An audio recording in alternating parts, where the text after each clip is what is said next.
Lucas Clardy is one of 36,000 students on the Cal State Fullerton campus, but what sets him apart from everyone else is the way he uses what little spare time he has. Lucas is a senior on the men's soccer team and has recently become very involved with an organization that his friends Kayla Gabler and Olivia Hinkle have created. The organization is called From Goals to Wells, which provides wells to Uganda, where 35% of the population does not have access to clean drinking water. So what encouraged you to get started up with this organization? Me and my two friends from back home, Apple Valley, all three of us have always had a passion for soccer and a passion for helping people. And we knew that people in Uganda, they had a need for water. There was a scarcity for water there. And we knew that through soccer camps, we could raise money for water filtration wells to help them with their water problem. How did this whole organization get started up to begin with? One of my partners, Olivia, she actually took a mission trip to Uganda. And when she was there, they actually told her that she could not drink the water because it was too bad for her and she would get sick. And so she came back and told us that, and we wanted to do something about that. So we decided that we could raise money for the wells, and that we would do that by, actually her uncle owns an organization called Assist International, and they have been building water filtration wells in Uganda for about 10 years now. So they have a team over there that builds the wells. So how much does it cost to build one of these wells in Uganda? $1,500 for one well, and each well provides clean, drinkable water for 2,000 people for about 10 to 15 years. And so how far has your company actually gone with this? How many wells have you guys built in Uganda? As of right now, we are in the process of building one well, and that is just from money that we raised on our own from family and friends. And then in July, this past July, we had our first camp, and we raised enough money to build 2 wells. So is there any personal reasons for choosing Uganda as the country for your organization? No, it actually kind of just fell into our laps. You could kind of say that Uganda chose us. But through our church, they actually work, Rock Harbor, they actually work a lot with Uganda, and they go on mission trips there. And so when Olivia went there on her mission trip, she came back with stories, and we just felt the need to help them. So why is getting clean water to the Ugandan natives such a huge deal? Through the research that we've done and through Olivia's firsthand experience, she found out that through the miles that those people had to walk with gallons of water on their head just to get clean water, well, sometimes clean water, the water that they're actually getting is the same water that, say, animals are drinking, that it's just being polluted by natural earth. It's just nasty stuff that they're drinking, and it's just not safe. Like, people are getting sick.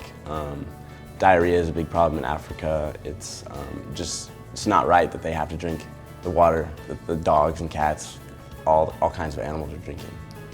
So I heard you guys also raise money through grants from different companies. How about you tell us a little bit about that? Yeah, we actually were entered into a contest.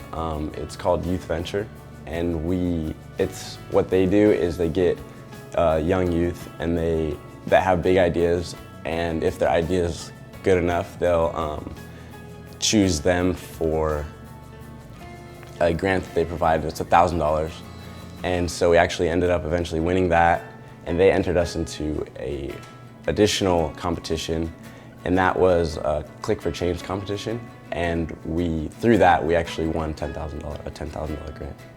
So what's your future plans for this organization? Where do you see it going in the near future? As of right now, we had the one camp, and we are working on running another camp in spring and summer.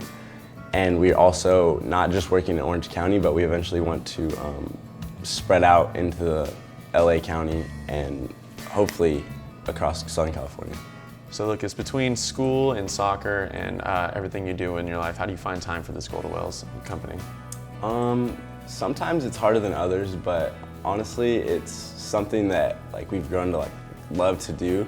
So in between the school and the soccer, it's really hectic, but we'll just, in between those things, through emails, through calls, we'll work on it various times throughout the night. Skype calling, that's helped a lot, because all 3 of us are in different locations, so it's a little difficult, but we just I don't know, any extra time that we have during the day, we spend doing emails or calls, and we just try and get it done as much as we can. So being a men's soccer player at Cal State Fullerton, has that helped you with your organization at all? I think it has. It's there's a certain work ethic that you have to have being here at Cal State Fullerton playing soccer, and I think that is carried on with me from goals to wells. I understand that it is an organization that and if we want it to be big, we all have to work very hard in doing that. So for these fundraising soccer camps that you put on for your organization, what do you actually coach and teach when you're doing those? So the basis is a soccer camp, obviously, but we spend time doing drills. We'll teach them some soccer skills and stuff. All of the coaching and staff they're all college athlete or college soccer players. So we spend time doing the soccer aspect, but also in between, in the break time, we also teach them about the community life in Uganda and why they're actually at the camp raising money. So we like to teach them about the actual problem that they're solving in Uganda, to show them not just how Orange County is, but outside of Orange County in the bigger picture. So how can people that want to get involved get involved?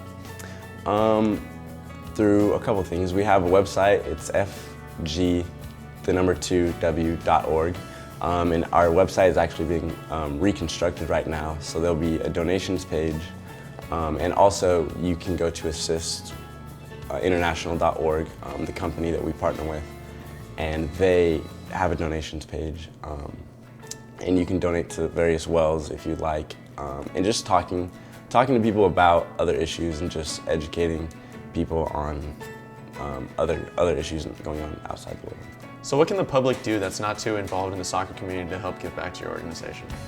I think that it's just about teaching people that in other countries, they have things that we take for granted, such as clean water. We can get water anywhere within 2 or 3 feet of us almost at all times.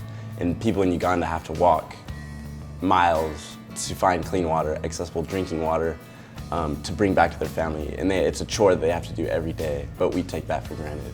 And I think that people here need to sometimes just step back and realize that the little things do mean a lot to some people.